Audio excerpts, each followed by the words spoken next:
As I said in the previous video, I'm not happy with the state of these funnels. I don't like the photo etch cables used to hoist the gantries for painting, and I don't like the rivets. So in this video, I will be correcting that. If you are following this build series with the intention of using it as a guide for your own build of HMS hood, hopefully you will have no need to perform the steps in the first part of this video, where I effectively undo what I did in the previous video.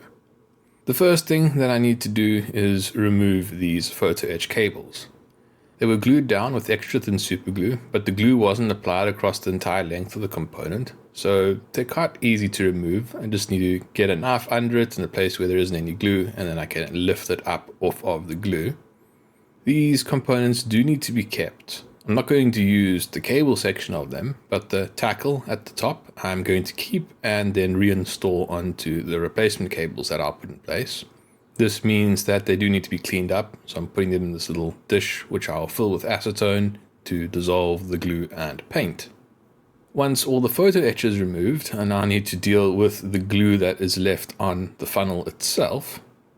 There are a couple of ways you could deal with this. You could file and sand it off, but that does risk damaging the component a bit. Or you can use super glue debonder. Super glue debonder comes with its own risks. It does soften the plastic a bit on its own, so this will cause some damage to the underlying component. But it is my intention to resurface the whole component anyway, so any damage that is caused by the super glue debonder will be fixed at that stage. Super glue debonder, in addition to dissolving the glue, will also dissolve this paint. And in the process of dissolving the glue and the paint and softening the plastic a bit, the holes for the rivets will be filled. And even if they aren't, well, when I do the resurfacing, they'll be filled at that point. So in effect, this fixes the rivets as well, although unintentionally. I am using quite a lot of super glue debonder here, and that's okay. Although it does soften the plastic, it's not going to cause the plastic to deform, so these ridge lines will be kept. But I do need to use enough super glue debonder to first dissolve the super glue, and then because once the glue is dissolved with the paint, you'll get this sticky residue on the surface, enough super glue debonder to wash that off. To remove the excess super glue debonder and any dissolved residue inside it, and also to assist with the drying of the component, I use an airbrush and just blow air over the component and blow off the super glue debonder. After a few rounds of applying and then removing the debonder, all the glue and paint is removed, and I'm left with a funnel that's in a pretty good condition, although it does look fairly scratched up. I think that those scratches are caused by the paintbrush that I was using to apply the super glue debonder. I think the bristles were just stiff enough to slightly dig into the softened plastic.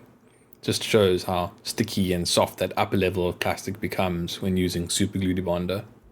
After removing all of the super glue debonder and letting the part stand to dry for a good number of hours, can then start the process of repairing the surface. The first thing that I do is touch it up using sandpaper. This is not going to get it perfect, but it should remove some of the worst scratches and get it into a little bit of a better condition before I apply the surfacer. Once I have the surface in as good as a condition as I can get it with the sandpaper, I then spray it with Mr. Surfacer 500. I apply multiple rounds of surfacer to build up a layer to smooth it out as much as possible. After the Mr. Surfacer 500, I then load up some Mr. Surfacer 1000 into the airbrush and add on a few more layers of Mr. Surfacer 1000. This nicely smooths out the surface of the funnel, and it is now ready to paint. First, I paint the funnel in XF53, and then mask off the base and paint the cap and grill in XF1.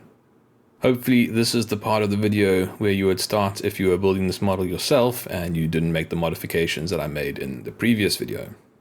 Now that I have the funnel back into a good state, I want to start by re-adding these details. First, I'm going to add on the rivets. And the way I'm going to do that is using decals. I think that is going to be by far the easiest way to add very fine rivets to a funnel. Since I'll be applying decals, I need to spray the surface in a gloss finish. If you don't spray the surface in a gloss finish and it's a little bit matte, then tiny air bubbles will sit underneath the decal, and that will create an effect called silvering. Essentially, there'll be like a silvery sheen underneath the decal. It won't be completely transparent. Glass coat means that there are no cavities for air bubbles to sit in, and it will eliminate that potential effect.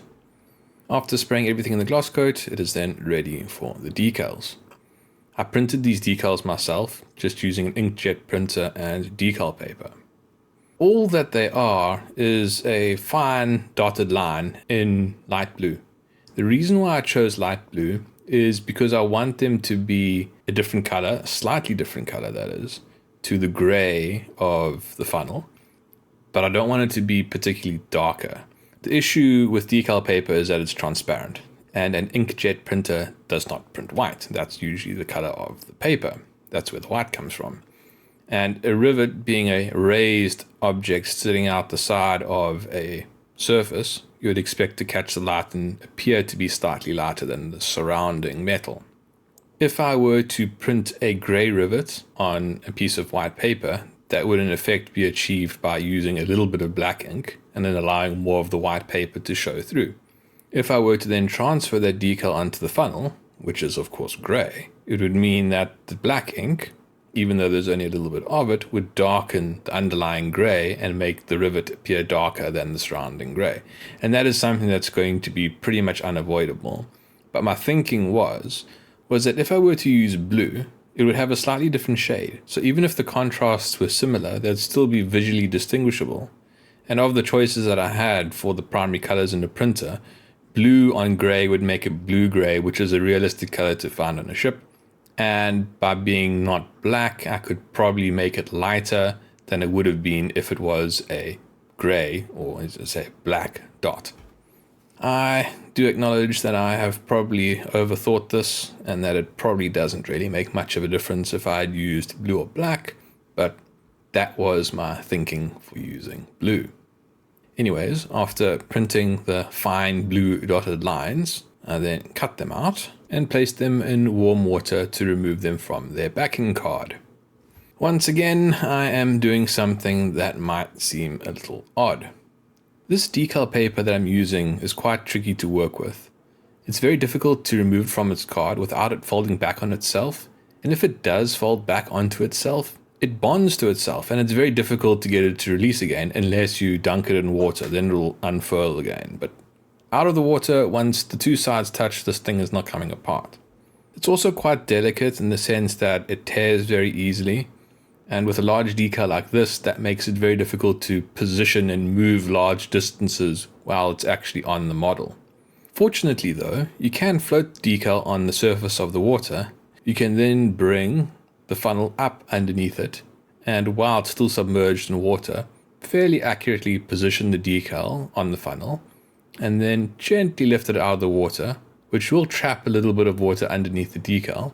That's not a bad thing either, because it helps you then do the finer positioning to get the decal into its exact position. Once the decal is correctly positioned, but still not properly adhering to the component, there's some water under it still, and there's still some creases in it, I then need to get those out. To do that, with this decal paper, the best way to do it by far is to use the airbrush to blow it down. The air pressure pushes it into the plastic and blows the water out of the side. This is now pretty well adhered, but it can be made a little bit better. Very, very gently, I use a cotton bud to place microset on the surface of the decal. I let it set for a couple of seconds only, and you can see it already starting to soften the decal, and it creates additional wrinkles. That's fine, don't need to worry about that. But then once again, after it's softened the decal a bit, I use the airbrush to blow off the excess. This will then cause the decal to become very well bonded to the side of the funnel. I think at this point I could even submerge the funnel in water and this decal wouldn't remove, but just to be sure, I leave the decal to dry for around an hour. The process is then repeated on the port side of the funnel and then the aft and forward sides. Unlike most of the other areas of the ship, I want to complete the weathering for the funnels now. That's because I'm going to be using Easy Line to recreate those lines, and I don't want to weather with the Easy Line in place. I want the Easy Line to sit on top of the weathering. That means I need to spray the entire component in another layer of glass coat, This is going to protect the decals from the panel line which I'm going to apply. That will now sit on top of another gloss coat and will be easy to remove without me causing damage to the decals. Applying the panel line is a simple process. Just slap it on. Doesn't matter where it goes.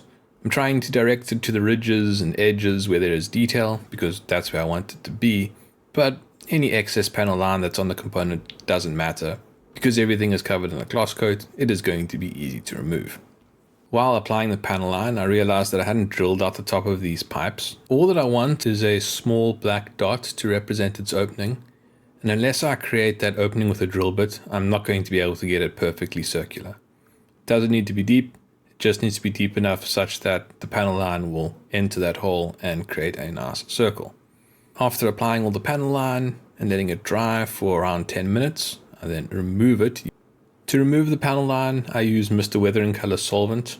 You could also use mineral turpentine. I just really don't like the smell of mineral turpentine, and Mr. Weathering solvent is odorless, so I much prefer to use it. In much the same way that applying the panel line was not an exercise in precision, neither is removing it. You can slap on as much of this solvent as you like, provided that you applied the panel line on top of an acrylic gloss coat. This solvent won't do anything to that paint. Once I've removed almost all of the panel line, and there's just a little bit of panel line to accentuate the details, I set the funnel aside to dry for a few hours. Once the solvent has fully evaporated off and the funnel is completely dry, I then spray it in a matte varnish. The matte varnish that I'm using here is Mr. Color 182.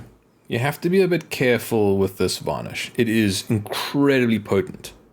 Comes in a bottle in a very thick form, and I've thinned it about 10 to 1 here. This is mostly lacquer thinners. And even then, you have to put on very thin layers because it will mat down this component very, very quickly. And if you're not careful, you'll get a frosting effect where it looks like there's little bits of white snow on everything. If you do overdo it with this matte varnish and you get that frosting, or you think it's just too matte, the fix is actually very easy. All you need to do is load up your airbrush with some Mr. Rapid Thinner and then just spray that over the component. That will slightly dissolve the top layer, cause that frosting to disappear, and slightly soften that matte effect. Now that I'm happy with the rivets and the underlying paintwork, I can move on to reinstalling these cables for the painting gantries. To recreate these cables, I'm using EasyLine. This is the same cable that I use for rigging. I think it works well. It's fairly well to scale. It's a lot more subtle than the photo etch cables, and it will also be easier to work with because I don't need to worry about trying to straighten everything out. Just need to put a little bit of tension on it and the EasyLine will naturally straighten itself out. The procedure that I worked out to install these cables was to pick them up using fine tweezers and then grip them in a large set of tweezers with a small loop sticking out the top. This is going to be the part that gets glued at the top of the funnel. And then dip that end in extra thick super glue and a paintbrush and super glue accelerator. I then apply the super glue accelerator to the surface where I want to bond the top of the cable, and then place the top of the cable with the super glue on it to that area where I have just applied the super glue accelerator. That causes the super glue to instantly set and creates a somewhat weak bond, but strong enough for the next part of the installation. The next part of the installation, I pull the EasyLine tight and apply a drop of super glue to the base of the cable after carefully positioning it. At this point, the cable is fairly well bonded, but the top is a bit weak, so I reinforce it with extra thin super glue that I apply with a wire. The base of the cable can then be cut to length, and I can move on to the next cable. Methodically work my way around the funnel, adding in cables. On the port and starboard side, there are 4 cables each, and forward and aft sides, there are 2 cables each. Now that all the cables are installed, I can install the tackle that goes at the top of them. I take the salvaged photo etch cables out of their acetone bath and cut the tackle off of the top of them. The tackle is then painted in XF53 and carefully installed on top of the cables. This is somewhat finicky work, but surprisingly not too difficult. Fortunately, there's a little piece of wire that sticks out of the top of the tackle, which is convenient for gripping with tweezers. and it enables me to hold it by that end, dip the base in some extra thick super glue, and use that to tack it in place on top of the wire. Once positioned, I can then reinforce the bond at the top of the tackle using extra thin super glue that I apply with a wire. The last thing to do with installation of these cables is to flatten out the base a bit. When applying the glue to hold the cables at the bottom, a little bit of super glue does get on top, so I just need to sand it off and keep it as flat as possible. It will lift up this part ever so slightly. That's something I'm going to have to deal with later on, but that's not such an issue. This now takes me to the same position that I was when I ended the last video. The funnel has rivets and cables for gantries, but looks a whole lot better. But the funnel is not yet complete. It needs to be attached to its base. One unfortunate consequence of installing the cables in this manner is that the inner diameter of the base is now smaller. There's super glue there which is holding the base of these cables in place. That means that this ridge for positioning the base of the funnel can no longer be inserted inside of the funnel. Therefore, I need to remove it. I simply file it off. Filing the base has now caused some scratches to be imparted. I don't really care about scratches down this deep. You are not really going to see here, but I do want it to be black. So I repaint the surface with black paint. Once the paint has dried, I apply a good layer of thick plastic cement. As I said, there are going to be some gaps and a little bit of unevenness for the underneath of the funnel. So I want to try and get the glue to cover that distance. Also, my intention with this glue is not actually to bond the funnel to its base. It's just to temporarily hold it in place until I can properly bond with super glue. A lot of the base of this funnel is now covered with super glue, and plastic cement doesn't bond super glue very well. With the glue applied, I then position the funnel on its base and take the time to make sure that it is sitting straight and centered and everything is properly aligned. If I were to do this with extra thick super glue, I wouldn't have time to correctly position the funnel. This is why the first round of bonding is with plastic cement, which dries much more slowly. Knowing that this bond is very weak and it'll be that way until I properly bond it with super glue, I set the funnel aside to dry. The next day, I'm willing to handle the component, although very carefully. If I am too rough with it, the base will fall off. But I don't need to handle it much, because now it's time to bond it with super glue. The super glue is going to perform two functions. Obviously, it'll properly bond the funnel to its base. The second function that it needs to perform is to fill the gap between the bottom of the funnel and the top of the base. To do that, I use extra thin super glue. I use a super glue applicator to apply extra thin super glue to the gap. The super glue is drawn around the gap through capillary action and held in place through surface tension. While holding the funnel very steady so as to not disturb the glue, I spray it with super glue accelerator, which causes the super glue to instantly set and fill the gap. A couple rounds of this process are required just to bulk it up so there isn't a slight indent in that gap, but it's pretty easy to do, and once done, you have a good finish. The only downside is that while doing this, a bit of super glue did get on the base, and that needs to be removed. Fortunately, that super glue is easily removed with a sanding sponge. The funnel is now very well attached to its base. But we're still not done. These tubes need to run all the way down to the base, and you can see that in some of them they stand off just a little bit too high. I want to correct that. To correct that, I apply small drops of extra thick super glue to the bases of these funnels to create a bridge between the base of the funnel and the base of the pipe. Once that super glue is set, I then shape it using a file and sandpaper such that I have the cylindrical shape of the pipe all the way down to the base. Since a lot of filing and sanding has been done to the base, it is not necessary to repaint it. Due to all the details in the area and the difficulty for masking over easy line, I opt to simply brush paint it. This paint is very thin, so brush painting it is not going to leave any brush marks. Once the paint has dried, it needs to have its finish harmonized with the rest of the funnel. That means I need to spray it with a thin layer of matte varnish, in this case Mr. Color 182, and with that the funnel is finally complete. That was a lot of work for a small area of the ship. In the next video, I will continue working in this area of the ship by adding in some scratchable details based on the recommendations from HMS Hood Association. If you would like to support this channel or see how this ship looks when it is completed, then please subscribe. Thanks for watching. Cheers.